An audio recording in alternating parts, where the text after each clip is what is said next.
Karibu katika makala, tuangazie mafanikio ya safari ya maendeleo katika bodi ya maji bonde la Pangani ndani ya miaka 4 ya uongozi wa Daktari Samia Suluhu Hassan, Rais wa Tanzania, katika sekta ya maji.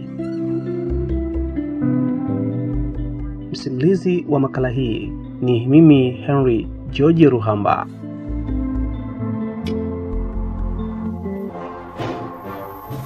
Bonde la Pangani ni miongoni mwa mabonde 9 Tanzania bara na ndilo bonde la kwanza kuanzishwa.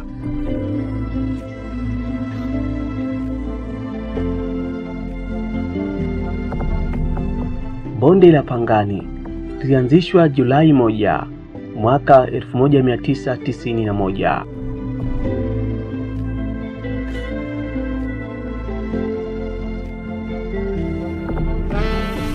Bonde la maji Pangani lenye ukubwa wa kilomita za mraba 54,600 sawasawa na 93% ya bonde zima na 7% ya bonde nchini Kenya, linalolifanya kuwa bonde la kimataifa.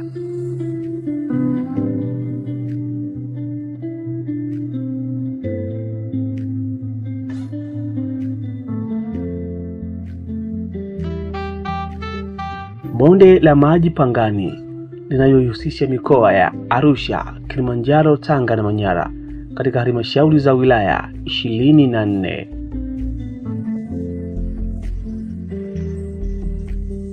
Sisi bodi ya maji bonde la Pangani tunasema hatuna mipaka ya kiutawala, lakini kiujumla mpaka sasa tunasimamia mikoa 4 ambapo ni mkoa wa Tanga, mkoa wa Kilimanjaro na mkoa wa Arusha, lakini kuna mkoa wa Manyara katika wilaya 2, Simanjiro na Kiteto. Kwa hiyo unakuta kuna baadhi ya maeneo ambapo tunaingiliana na mabonde mengine. Ndio maana unakuja kugundua kwamba mkoa wa Manyara tunaingia kwenye wilaya 2 tu. Na hii inatokana na huo mwingiliano wa mtawanyiko wa hayo maji.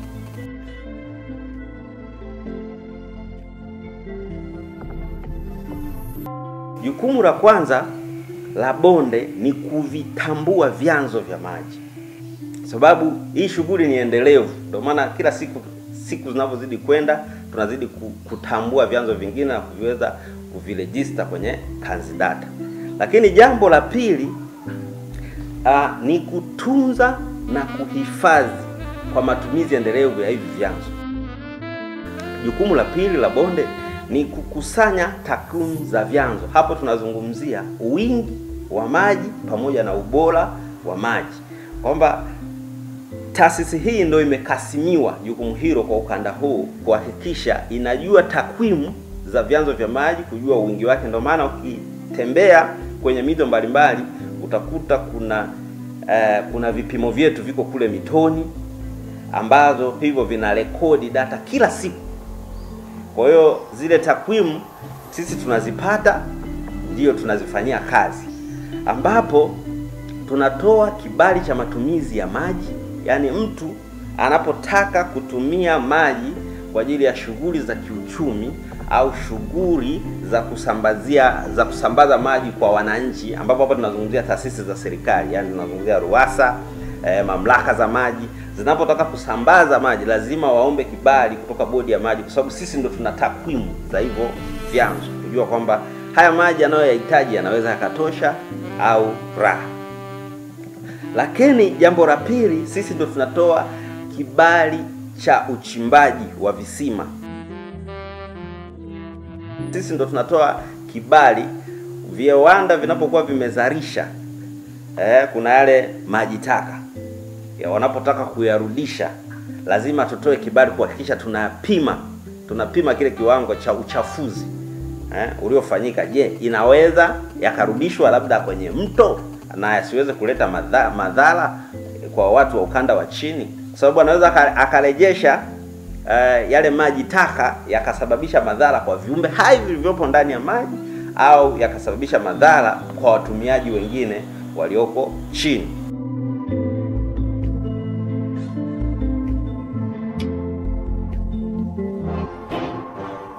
Jukumu lingine ni kutatua migogoro ya watumiaji wa maji, kwa sababu sisi ndo kama nilivyosema, kuanzia mtumiaji wa juu kabisa, mtumiaji wa chini, sisi ndo tunawaratibu wale. Kwa hiyo tunapokuwa tunawaratibu, kwa mfano mtu ameomba kibali ukanda wa juu, tukimpa yale maji tunahakikisha kwamba asije akamwathiri mtu aliye ukanda wa chini, kwa sababu akimwathiri mtu aliye ukanda wa chini, maana yake sasa itakuwa ni changamoto. Katika safari ya maendeleo na mafanikio makubwa ya miaka 4 ya uongozi wa Daktari Samia Suluhu Hassan, rais wa awamu ya 6, furaha na sauti za wananchi wa Tanzania zinasikika katika kushukuru, kupongeza juhudi ya serikali katika sekta ya maji.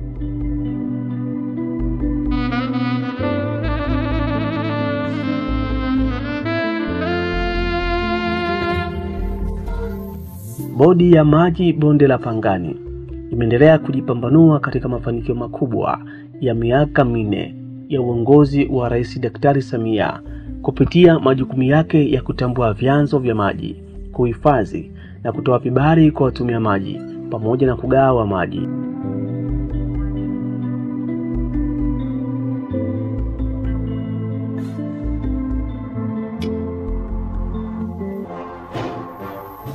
Kauli mbiu ya kumtua ndoo mama kichwani na kuondokana na adha ya maji sasa imedhihirika. Kuanzia kipindi hicho tulivyokuja, ikawa maji ni shida sana, yanatoka huko Toumba, tunakuja tunauziwa dumu 500, lakini mpaka dakika hii tunashukuru Mungu, maji yako karibu. Tunashukuru bwawa letu lile pale limeboreshwa, mpaka sasa tunachota maji hapa karibu. Kwa hiyo mpaka dakika hii tunanunua ndoo 50. Tumetoka kwenye 500 kwenye 600 mpaka shilingi 50. Tunamshukuru serikali kwa kutuletea maji, maana mwanzo tulikuwa tuna changamoto kubwa ya maji. Maji yalikuwa yanapatikana kwa shida na yalikuwa ni machafu. Sasa hivi tunapata maji masafi ambayo tunaweza kupikia, kunywa na kufanya shughuli nyingine tofauti na mwanzo. Na haya maji hayasaidii watu wa wilaya Mkinga, mpaka mpakani pia wanakuja wanachukua haya maji.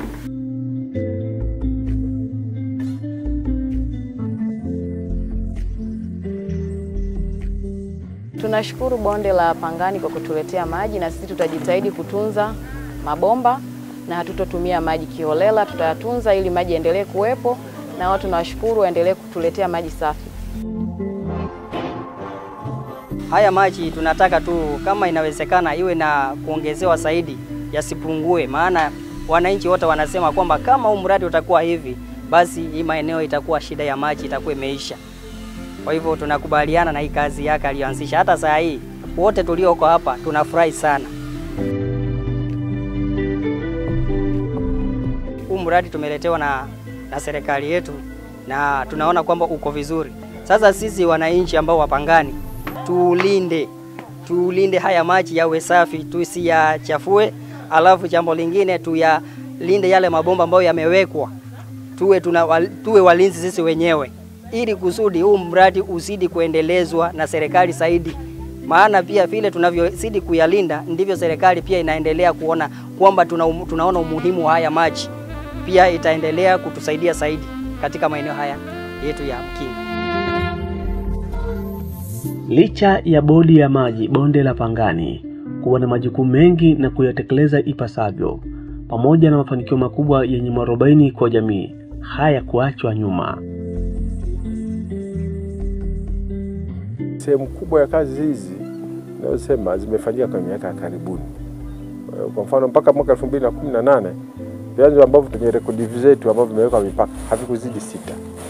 Sasa ndio maana nikimwambia leo 105 unaweza ukapata picha kwamba kazi kubwa imefanyika kwa miaka karibuni, na kati ya hizo sehemu kubwa ni katika wakati wa awamu ya 6. Na hiyo ilitokea kwa bahati mbaya, ni utashi wa kisiasa wa Mheshimiwa Rais na uongozi wa awamu ya 6 na Mheshimiwa Waziri aliyemchagua kuja kwetu, wote wamekaa kwenye mstari ambao unasaidia kunusuru vyanzo hivi ili viweze kutumika sasa na kwa maendeleo ya sasa na yajayo. Umbali mrefu wa kuyasaka maji ni hatari na unapunguza ufanisi katika jamii. Mambo yamebadilika. Miundombinu ya utunzaji wa vyanzo vya maji imeimarika. Hali ilikuwaje kwa kipindi cha nyuma? Hapo mwanzoni eneo hili la bwawa lilitengenezwa kwa ufadhili wa wenzetu wa TASAF.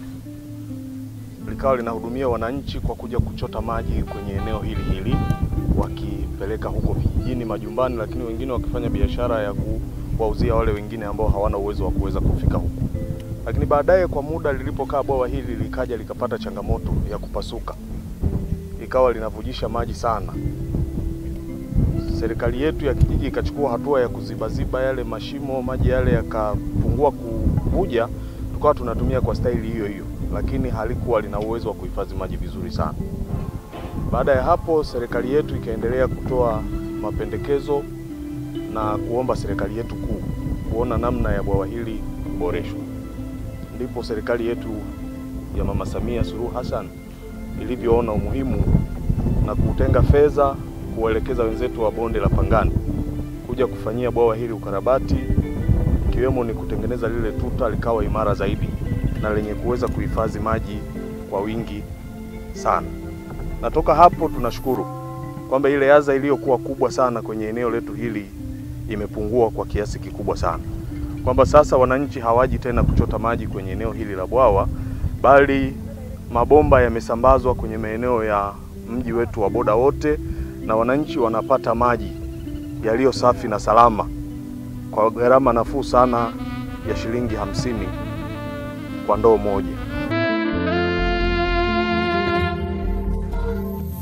Kwa niaba ya wananchi na kwa niaba ya serikali ya kijiji kwa jumla wake, na kwa dhati ya moyo wangu niseme kwamba tunaishukuru sana serikali ya mama Mheshimiwa Rais wa Jamhuri ya Muungano wa Tanzania, Mheshimiwa Samia Suluhu Hassan, kwa mradi huu kukamilika.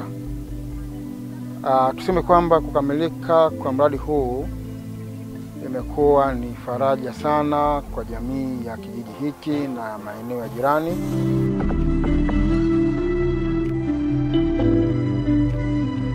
Kukamilika kwa mradi huu kumeondoa adha hiyo kwa asilimia kubwa.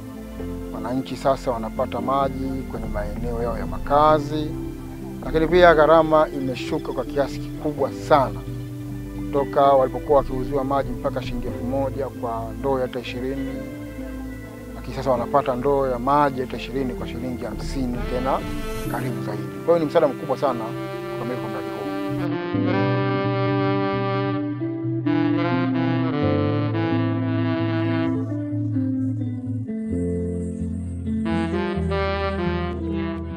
Hali ya ulinzi tunayoilindia hili bwawa letu inakuwa ni nzuri, kwa sababu ulinzi upo, maji yanachotwa kwa hali nzuri. Nafikiri ni vizuri kwa hali ambayo tumeipata. Tuna tatizo lingine la maji, bali kuna sehemu zenye mchakato kidogo, ni baadaye kwa sababu inajionyesha hatua ya maji sasa ilivyofikia. Lakini kwanza nitoe shukrani kuona kwamba maji tumeyapata na wananchi wapate adha kama ya mwanzo. Historia imeandikwa na Rais Daktari Samia katika bonde la maji Pangani ndani ya miaka 4 ya uongozi wa rais awamu ya 6 katika safari ya mafanikio. Bilioni 11 zimetolewa katika shughuli na majukumu ya maendeleo katika bonde la maji Pangani.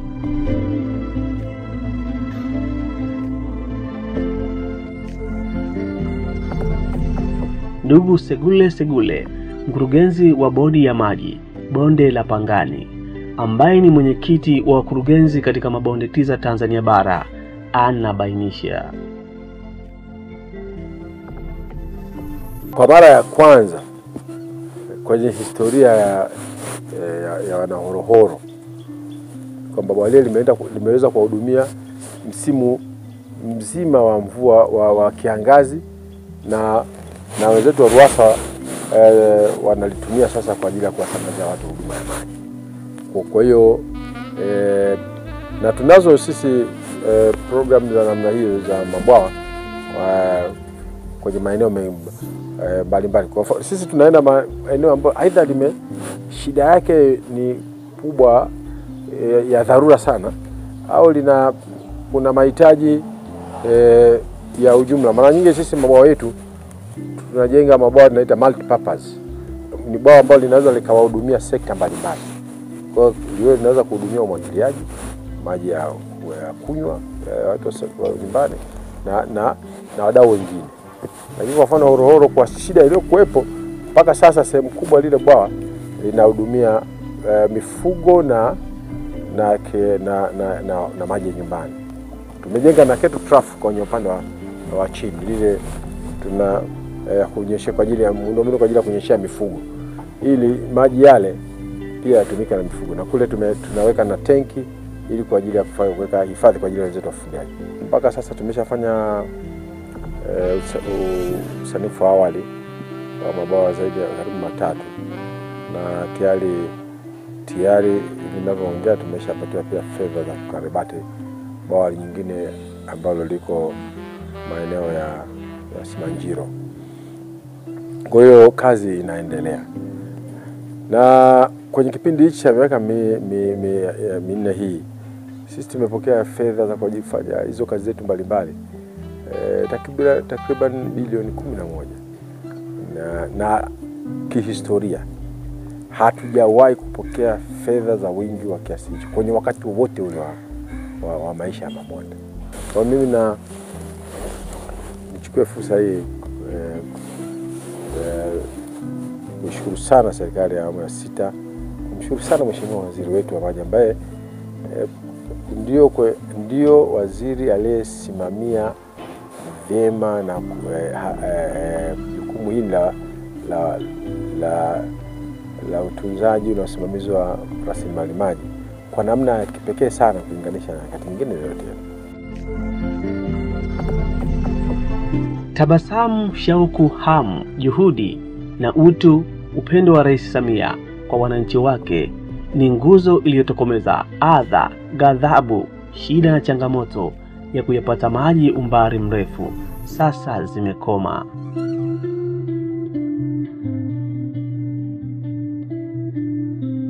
Wananchi wa Horohoro Boda, wilaya Mkinga, mkoani Tanga, wakamshukuru Rais Samia na kumwombea aongoze miaka 20. Sisi tulikuwa tunaenda Kenya. Naenda Kenya kunyesha ng'ombe, yani mlima unayoona pale. Yani mpaka ng'ombe kiruke, naenda Kenya na mpaka ulipie sehemu uende kwenye sehemu ya maji. Kwa hiyo kilio ambayo tumefikia kwamba tuna shida ya maji, tunashukuru maana serikali imesikia. Na pia yani hapa tumefurahiwa sana kwa sababu sasa ng'ombe haendi Kenya tena. Alikuwa ng'ombe anaenda njiani, anaanguka njiani, anaingia sehemu ya watu. Sasa hivi kipindi hiki tulipopata hii maji, kwa kweli ametusaidia sana. Kwa hiyo tunashukuru viongozi wetu, Mama Samia, Mungu awabariki, Mungu ampe nguvu hata miaka 20 ikiwezekana. Tunashukuru, tunaomba nafasi.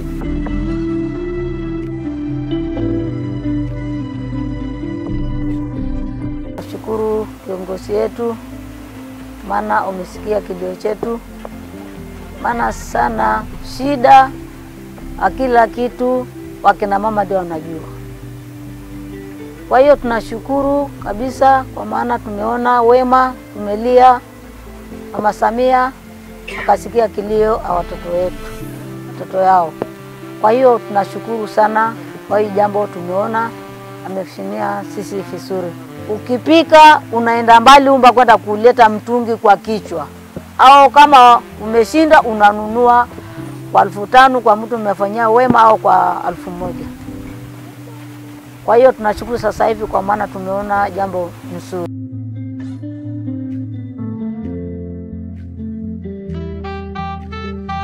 Kila mmoja chungu na tamu hakosi. Kwa mafanikio haya, acha tuniseme, maji bila mwanadamu yanaweza kuishi, lakini mwanadamu bila maji hawezi kuishi. Utunzaji wa vyanzo vya maji ni jukumu letu sote. Maji ni uhai, kuchafua vyanzo haifai.